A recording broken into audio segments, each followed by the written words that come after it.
Hello everyone, welcome to learn with Sachi store. तो आज की वीडियो में हम बीए सेमेस्टर 5 के जो सोशियोलॉजी का पेपर है उसके बारे में देखने वाले हैं। इस वीडियो में हम लोग सोशियोलॉजी की पेपर सेकंड में जो हम लोगों का यूनिट फर्स्ट का टॉपिक है सामाजिक अनुसंधान, अर्थ, परिभाषा, महत्व और उसकी प्रकृति, इन सभी चीज़ों के बारे में हम लोग बहुत ही अच्छे से समझेंगे। इसको पॉइंट वाइज भी बताएंगे और इसके अंदर की चीज़ें भी हम आपको बताने की कोशिश करेंगे। चलिए देखते हैं इस वीडियो में क्या है।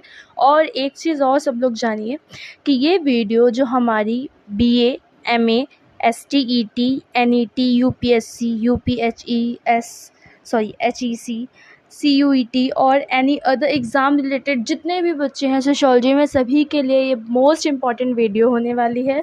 तो इस वीडियो में हम लोग क्या देखने वाले हैं, चलिए आगे बढ़ते हैं।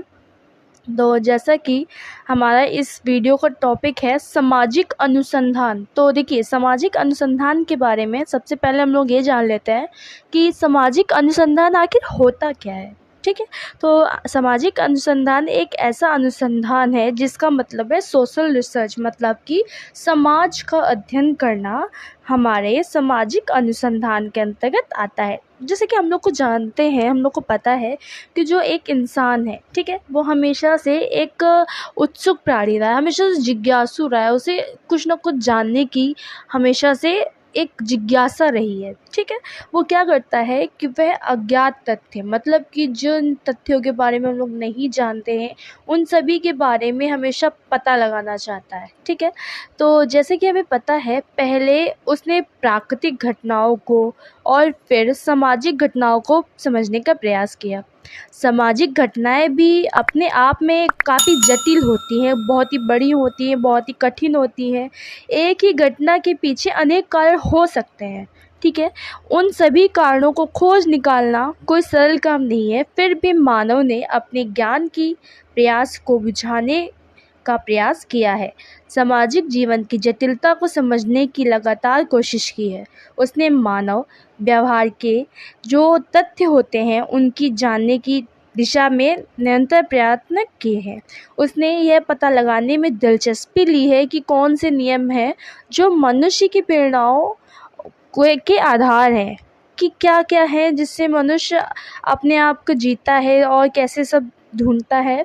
उसने अपने सामाजिक पर्यावरण को जानने की दिशा में काफ़ी कुछ खोजा है, बहुत सारी चीज़ें हैं जो मनुष्य खोज चुका है और वह क्यों है और कैसे हैं आदि प्रश्नों को के उत्तर को भी ढूंढने में वह लगा हुआ है। ठीक है, तो एक प्रकार से कहने का तात्पर्य यह है कि मनुष्य ने प्राकृतिक दशाओं तथा सामाजिक घटनाओं को स्पष्ट करने का सदैव प्रयास किया है।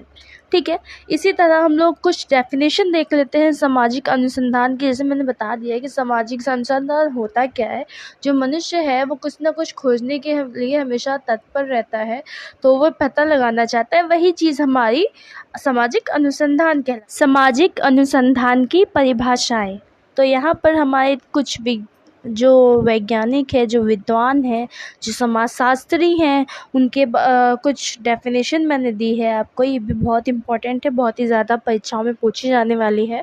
तो यहाँ पर हमारी डेफिनेशन है, C.A. मोजर के अनुसार सामाजिक घटनाओं एवं समस्याओं के संबंध में नवीन ज्ञान प्राप्त करने के लिए व्यवस्थित खोज ही सामाजिक अनुसंधान है। इन्होंने भी यही बताया है कि जो घटनाएं हैं, जो संबंध है, उनका जो नवीन नया ज्ञान है उनको प्राप्त करने के लिए जो खोजें की जाती हैं उन्हें ही सामाजिक अनुसंधान कहा जाता है। वही हमारे दूसरे समाजशास्त्री हैं कुक के शब्दों में। कुक ने बताया है, किसी समाज समस्या के संदर्भ में ईमानदारी, विस्तार तथा बुद्धिमानी से तथ्यों, उनके अर्थ तथा उपयोगिता की खोज करना ही शोध है। ठीक है, चलिए आगे बढ़ते हैं हमारे नेक्स्ट इसमें। हाँ, तो यहाँ पर हम आइए देखते हैं सामाजिक अनुसंधान की विशेषताएं। तो यहाँ पर जो हमारी विशेषता है उसके संबंध में देख लेते हैं। तो यहाँ पे बताया गया है सामाजिक जीवन से संबंधित, जैसा कि हम लोग पता है, नाम से ही समझ में आ रहा है कि सामाजिक अनुसंधान होता है समाज की खोज करना। ठीक है, समाज के बारे में नई नई तथ्यों या जानकारी का प्राप्त करना।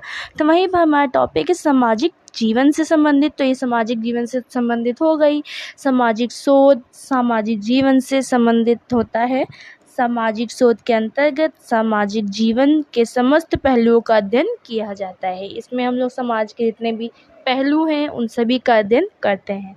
विश्वसनीय ज्ञान की प्राप्ति। सामाजिक अनुसंधान में हमें नवीन ज्ञान तो प्राप्त तो होता ही है, साथ ही ऐसा ज्ञान भी प्राप्त होता है जिस पर विश्वास किया जा सके। नवीन और प्राचीन तथ्यों की खोज। तो नवीन और प्राचीन तथ्यों की खोज भी होती है। इसमें सामाजिक शोध के माध्यम से सामाजिक जीवन से संबंधित तथ्यों की खोज की जाती है। तथ्यों के भागों में विभाजित किया जा सकता है। प्राचीन और नवीन समाजशास्त्र के अंतर्गत व्यक्ति और समाज का अध्ययन किया जाता है। ये दोनों ही गतिशील है। इसी तरह हम आगे बढ़ते हैं। यहाँ पर हमारे 2 तथ्य और हैं, जिसे कि देखिए, नए सिद्धांतों का निर्माण करना। सामाजिक अनुसंधान के अंतर्गत हम लोग नए नए सिद्धांत भी बनाते हैं। उससे जो प्राप्त निष्कर्ष होते हैं वो सिद्धांतों के अध्ययन सिद्धांत के रूप में प्रयुक्त होते हैं करने का एक वैज्ञानिक तरीका है। अर्थात इसके अंतर्गत नए सिद्धांतों का निर्माण किया जाता है, नए नए नियम बनाए जाते हैं। इन सभी की चीज़ों के बारे में हम लोग जानते हैं।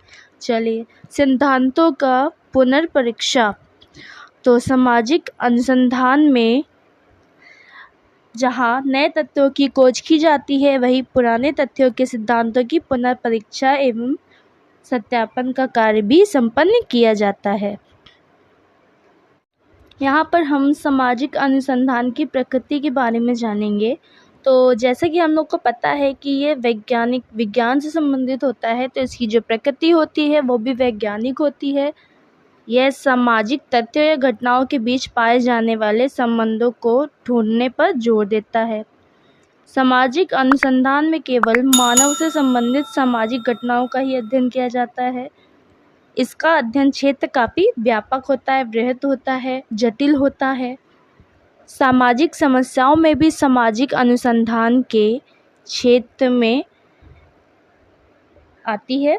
तो इसी तरह हम लोग आगे बढ़ते हैं। सामाजिक अनुसंधान का महत्व क्या है सामाजिक अनुसंधान का, इसके बारे में थोड़ा सा जान लेंगे। जो सामाजिक प्रगति में ये सहायक होता है। जैसे कि हम सभी को पता है, मानव सभ्यता का विकास ज्ञान की प्राप्ति पर ही बहुत कुछ आधारित है। यदि कहा जाए कि सभ्यता का विकास एवं मानव की सुख सुविधाओं में वृद्धि का प्रमुख कारण नवीन ज्ञान की प्राप्ति ही रहा है, तो इसमें किसी प्रकार की कोई हैरानी की बात नहीं है। ठीक है, तो इसी प्रकार हम लोग आगे बढ़ते हैं। अज्ञानता दूर करने में सहायता। देखिए, सामाजिक अनुसंधान क्या करता है, वैज्ञानिकता पे आधारित होता है, तो जो अज्ञानता होती है उसको भी दूर करने में काफ़ी ज़्यादा सहायक होता है। ये ज्ञान की प्राप्ति में सहायक भी है। इससे क्या होता है, नए ज्ञान प्राप्त करने में सहायक। देखिए, जब अज्ञानता दूर होगी तो हम लोग को नया ज्ञान प्राप्त होगा। ठीक है, उसी तरह हम लोग देखते हैं भविष्यवाणी में सहायक। ये क्या करता है, ये भविष्यवाणी कर सकता है। जैसे कि हम लोग को पता है, जो वैज्ञानिक है, मौसम वैज्ञानिक, वो भी एक भविष्यवाणी करते हैं कि हाँ बारिश होगी या नहीं होगी। इन सभी चीज़ों की जानकारी मिलती है हम लोगों को। इसी तरह ये क्या करता है, भविष्यवाणी में सहायक भी होता है। सामाजिक विज्ञान के विकास में सहायक। इसी तरह हम लोग देख सकते हैं कि यहाँ पे हम लोगों को बताया गया है, ये सामाजिक विज्ञान के विकास में सहायक भी होता है। ठीक है, तो यहाँ पर हम लोग आगे देखते हैं। सामाजिक समस्याओं को सुलझाने में सहायक। ये क्या करता है, जो सामाजिक समस्याएं हैं, जितनी भी प्रॉब्लम्स होती हैं, जैसे कि देश में विभिन्न व्याधिकी एवं सामाजिक समस्याओं से हम अच्छी तरह से परिचित है। ठीक है, आज बेकारी, निर्धनता, मादक द्रव्य व्यसन, अपराध, बाल अपराध, भ्रष्टाचार, अनुशासनहीनता, जातिवाद, दहेज समस्या आदि के दुष्परिणाम सभी हैं। ठीक है, तो ये क्या करता है, जितने भी सामाजिक समस्याएं हैं उन सभी को सुलझाने में काफ़ी ज़्यादा सहायक होता है। ठीक है, तो अगर आपको मेरी वीडियो अच्छी लगी, so please like, subscribe and share, and thanks for watching.